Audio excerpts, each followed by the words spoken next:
guys, I hope you're doing well today.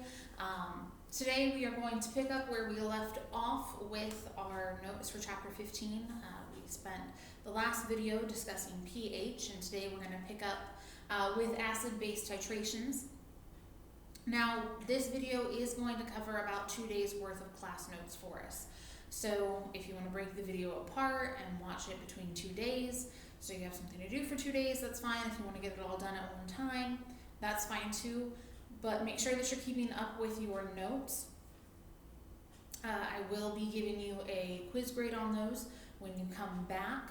I also, next week, will be sending home in your folders a review sheet that asks questions based off of your notes. So you need to make sure that you have your notes for this chapter in order. So, acid-base titrations, determining concentration. In order to be able to best utilize a solution, chemists often have to know exactly how much of an acid you're dealing with or exactly how much of a base they are dealing with. So, what they will do to discover that is add a small amount of solution in a beaker. Okay, so they'll take some, they'll put it in one of their beakers, and to that solution, they will add a standard solution of a base until the acid solution is neutralized. So basically, they're going to take an acid in a beaker, they're going to dump some of a basic solution into that, and they're going to do that until the acid is neutralized, until the pH of the overall pH of the solution is at 7. Now, the standard solution is a solution of accurately known concentration. The standard solution tends to be the base that they're adding to the acid in this situation. And what they will do is they will take the pH of that standard solution prior to adding it to the acid. Okay, so the standard solution, the pH is accurately known, the concentration is accurately known as well. Now, when they have added that base, they will then take and calculate the difference, pretty much, between the new neutral of the acid and the beginning concentration of the acid, along with the beginning concentration of the base, and they will use those numbers to calculate the original solution of the acid, okay, the original concentration, of the acid solution.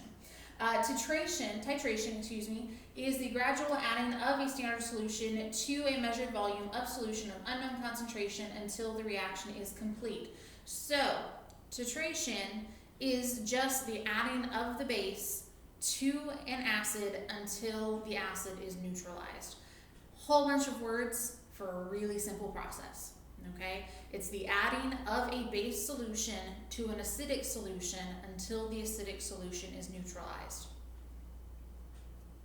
Now, equivalence point is the point at which the acid and the base pretty much balance themselves out. Okay, so equivalence point, definition here for you, the point at which equal numbers of moles of base and acid have reacted. So it's an equal number that has reacted together to give you neutralization. pH will rise steeply at equivalence point. Now, these next couple points are going to deal with pH rising at equivalence point and how that affects things. So, if a base is added past the equivalence point, so after that equilibrium is reached, pH increase will become less dramatic. So, the pH of the overall solution, it will not increase as dramatically because there's now more base in the solution than there is acid in the solution. Instead of there being equal numbers, okay, the base overwhelms it. It takes over that acid. So the pH will not rise very much, if at all, and it will not be a very dramatic effect.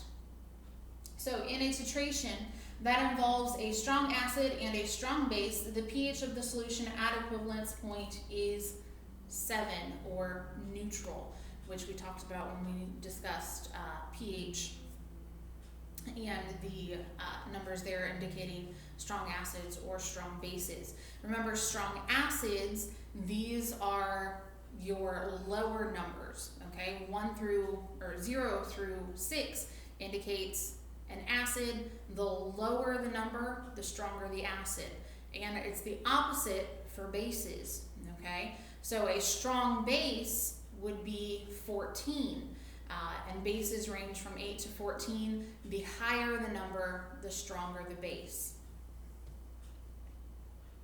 Now, an indicator must be used to signal the completion of a titration. If there isn't an indicator, then you're not going to know what's going on because everything gets mixed in all evenly together. So the end point is the indicator, okay? It's the point at which the indicator has fully changed color. Now, indicators, they can be all different sorts of things.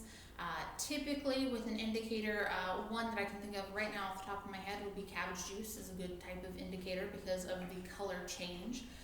This corresponds to the equivalence point as long as an indicator with a suitable range has been chosen.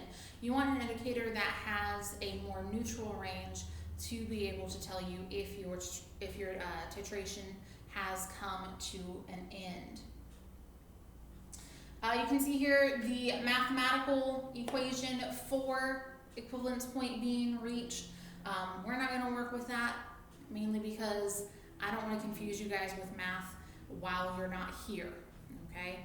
It's hard enough sometimes to grasp the math concepts in chemistry while you're in person, and I don't want to mess you up while you are taking it over video. But I do want you to go ahead and get it down at least so you have it for a reference point if you ever become a chemist someday. And this is the last section of notes for this chapter. Hydrolysis and buffers, acidic or basic salts and hydrolysis. So we're going to circle back around. We talked about salts earlier in the chapter, even before we got into pH and everything there. We did talk about salts, so I would encourage you maybe to go back and read those notes before you start this section if you need a refresher on what a salt is. But we're going to jump into how acids and bases affect salts, okay? So, a neutralization reaction creates a salt. So, when an acid has become neutralized, okay, that base solution has been added and the acid has become neutralized, you have created a salt at that point. Most salts have a pH of 7 because they are at that equivalence point. They are at neutralization. All right. And something to keep in mind, remember, salts don't always necessarily mean edible salts like table salts, okay? Salts can be a wide gamut of things. Think back to when we did our flame test, okay? Our flame test, even though you couldn't eat those salts that we tested, they were still salts. So just keep that in mind when we're discussing salts.